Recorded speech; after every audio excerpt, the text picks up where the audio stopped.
What's going on, guys? Welcome back to my channel. Welcome back to more Dead by Daylight. Now in today's video, we are going to be talking about the brand new developer update that Behavior released yesterday regarding the PTB and all the changes that are going to be coming with it upon release. So let's get started.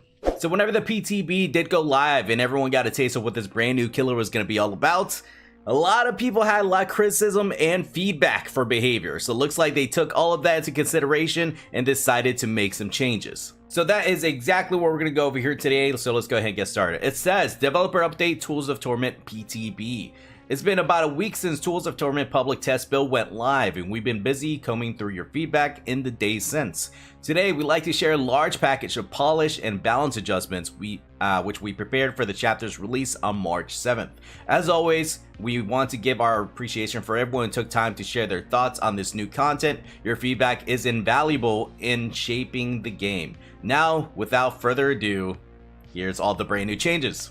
So here we go, the Skull Merchant. First up, deploying a drone to begin with. In the PTB, releasing a drone would put your power on cooldown for 12.5 seconds. This could feel a little limiting considering drones already cannot be placed within a certain range of one another. We've decoupled deploying drones from the power's cooldown. The cooldown is now solely used for reactivating existing drones, and furthermore has been lowered to 10 seconds. It was 12.5 seconds. Once a drone is deployed, it will take 4 seconds to become active. This gave survivors a lot of time to react and move away before it began locking on. For the release, we are lowering the initialization time of newly placed drones to 3 seconds. And speaking of newly placed drones, survivors were previously capable of disabling a drone after only 5 seconds. This could only allow bold and coordinated survivors to disable a drone before it could have any meaningful effect.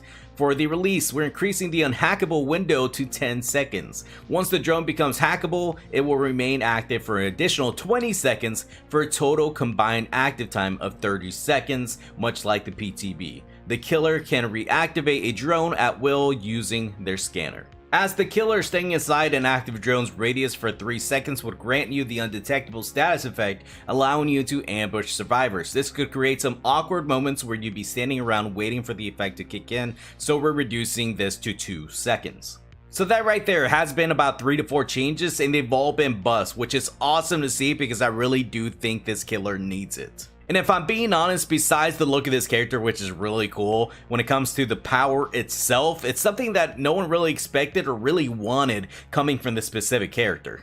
I really do think they could have done so much more when it comes to the power, but instead they landed on this, and now we have to kind of deal with this. I don't know, that might just be me. Let me know down in the comments if you guys think otherwise. But anyway, let's go ahead and continue. They said, for survivors, spending too long in an active zone can be dangerous. Active drones will lock onto survivors in their radius, making them exposed. However, the short duration could make it difficult for the killer to react unless they were already chasing a survivor. We made a few changes to lock-on mechanic for the release. 1. The lock-on duration has been increased to 60 seconds. It was 30 seconds. 2. An incomplete lock-on will start to decay after 10 seconds of exiting an active zone. It was 5 seconds. Number 3. Entering an active zone while locked on will reset your lock-on for 60 seconds and prevent it from decaying until you leave the zone. And number 4. The Skull Merchant can now see survivors' lock-on progress in order to better plan their chases. So when it comes to these changes, I really do like these because it actually gives the killer enough time to actually breathe. It's not being rushed, you know, it actually gives them enough time to commit these chases instead of being limited to only a certain amount of time.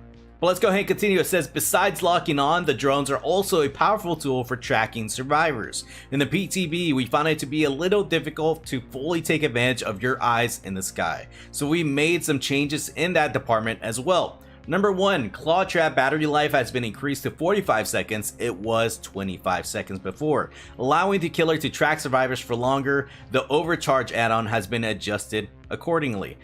Number 2, survivors will no longer receive an indicator when their location is revealed by the Skull Merchant's scanner.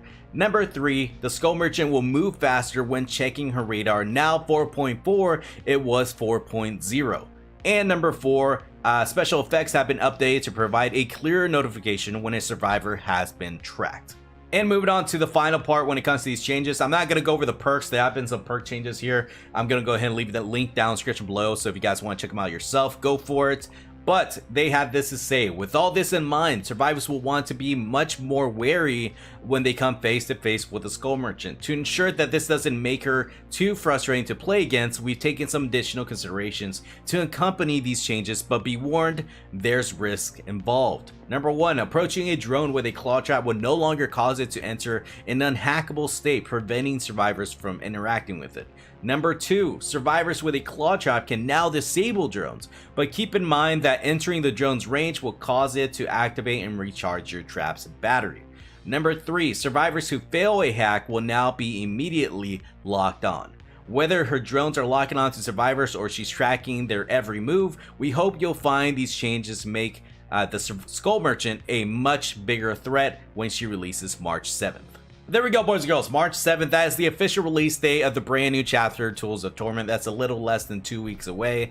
Let me know down in the comments if you're excited. I'm looking forward to all these changes. It actually makes me a little happy that Behavior listened to all the feedback, all the criticism, and decided to make some changes when it comes to this brand new killer. Just because it's not what we expected, but it's what we got. But at least they're trying to fix some things. But like I said, let me know down in the comments if you're looking forward to this chapter. And that's going to do it for me. Thanks so much for watching. Please like and subscribe. Definitely does help a lot. Follow me on Twitch if you want to see any DVD action live. I usually stream Dead by Daylight every single night. So come out. We'll have some fun. And I'll see you guys in the next video maker, right? Later.